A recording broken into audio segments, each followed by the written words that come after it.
Tidak semua orang terlahir dengan rekening miliaran rupiah, ya. Dan tidak akan semua orang punya ya segitu, tapi tidak ada yang mencekam seperti yang kita lihat seperti tadi. Tapi ini pesan besar pada pemerintah bahwa ini tanggung jawab Anda sebagai pemerintah.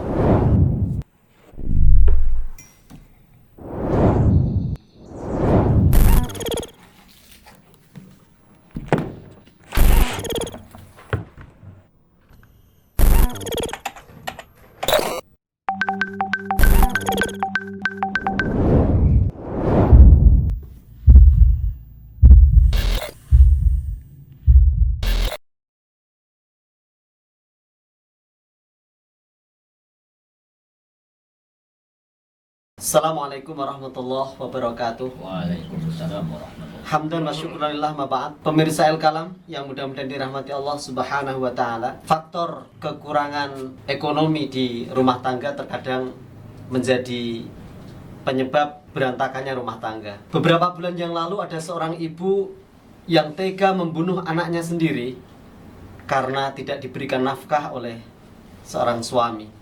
Dan sekarang viral di sosmed, seorang ibu rumah tangga tega menyiksa anaknya sama karena tidak diberikan nafkah oleh suaminya. Sebelum komentar para asatid di Majelis Al-Kalam, kita saksikan videonya. Kita beralih ke informasi dari dalam negeri. Pemirsa, aksi biadab dilakukan seorang ibu di Kabupaten Lampung Utara dengan menyiksa anak kandungnya sendiri yang baru berusia 1 tahun. Perbuatan ini dilakukan lantaran pelaku ingin mendapat nafkah dari suaminya.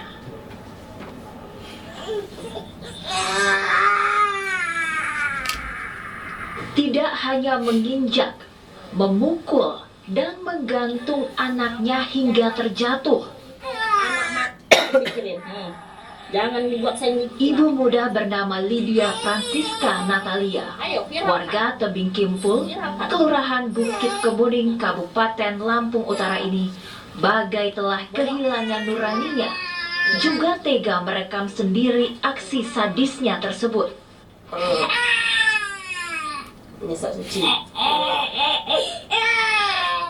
Aksi ini terbongkar setelah sang suami menyebarkan video yang diterimanya tersebut hingga akhirnya viral. Aparat Satreskrim Polres Lampung Utara yang mengetahui video tersebut langsung menangkap Lydia dan mengamankan anaknya. Di hadapan petugas, Lydia mengaku sengaja menganiaya anaknya dan merekam agar suaminya mau memberinya nafkah. Tolong para asatid untuk bisa memberikan komentar terhadap video tersebut. saya di sini memang tidak berusaha mengungkit ataupun secara spesifik pada kasus ini ya. Karena mungkin berulang, apalagi saya nggak tahu ya, ini kita baru saja semuanya ya, rakyat Indonesia mendapatkan cobaan dengan naiknya harga BBM yang biasanya akan diikuti dengan kebutuhan pokok, naudzubillah min dzalik. Mudah-mudahan kita meminta pada Allah agar semuanya diberikan kelancaran dan kemudahan. Amin ya Allah. Baik. Di sini kemudian muncul pertanyaan ya. Kemudian muncul pertanyaan besar mungkin dari khususnya dari para muslim muslimah pemuda-pemudi kita yang memasuki usia-usia pernikahan. Biar saya tidak seperti itu, bagaimana? Ya, biar saya nggak seperti itu, bagaimana? Maka saya ingin mengingatkan hadis Nabi Muhammad SAW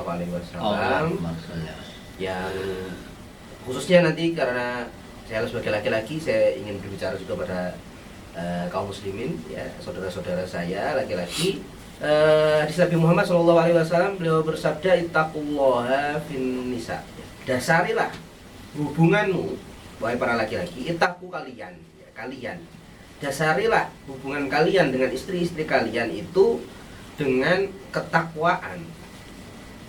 Ini mungkin untuk sebagian dari kita ketika kita datang sholat Jumat, ketika kita di majelis-majelis taklim, kenapa para dai, para ustadz, para kiai, para alim, para ulama mengangkat takwa?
Kita tidak menutup mata dari fakta bahwa tidak semua orang terlahir dengan rekening miliaran rupiah, ya. Dan tidak akan semua orang punya ya segitu, tapi apabila pertama kita yakin bahwa Allah akan memberi, Allah akan mencukupi, ya insya Allah, ya Allah Maha Pengasih, Allah Penyayang, ya. Marilah kita dasari hubungan kita dalam pernikahan kita dengan takwa. Ya. Masalah-masalah yang muncul di kemudian hari kita kembalikan ke situ. Kalau masalah ekonomi, ya Allah yang memiliki rizki, Allah akan memberi rizki. Nabi kita nggak boleh lupa, Nabi Muhammad SAW kita nggak boleh lupa, manusia terbaik kita tidak ada manusia lebih baik daripada beliau.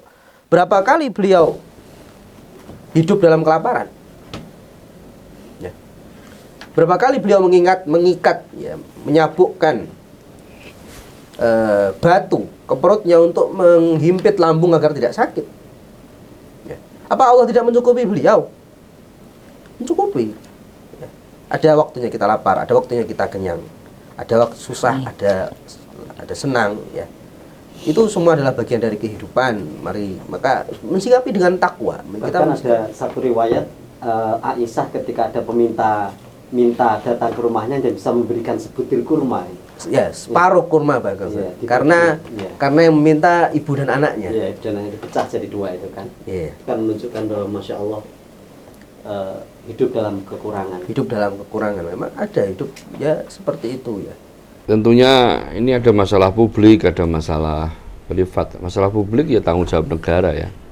Sampai ada rakyat nggak bisa makan, sampai ada rakyat stres gara-gara himpitan hidup. Ini tanggung jawab negara. Kullukum ra'in wa kullukum mas'ulun an ra'iyati. Kita doakanlah pemerintah kita ini Allah kasih kekuatan untuk bisa nyukupi semua yang menjadi kebutuhan rakyat. Amin. Yang kedua, seperti tadi Ustadz Imad menitik tekankan ke takwa, oke itu konkret ya, itu real.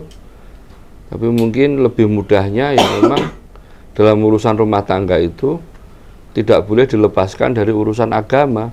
Bahkan termasuk hak istri atas suami harus ngajari perkara agama atas istrinya. Bahkan istri kalau tidak diberikan pemahaman tentang perkara agama oleh suaminya, dia boleh keluar tanpa seizin suaminya untuk belajar agama. Istilahnya, yajibu ayu alimuha min darurati minadin. Suami itu punya kewajiban mengajari istrinya perkara-perkara yang penting dalam urusan-urusan agama. Maka disinilah urusan ngaji, urusan belajar agama, itu suatu yang penting.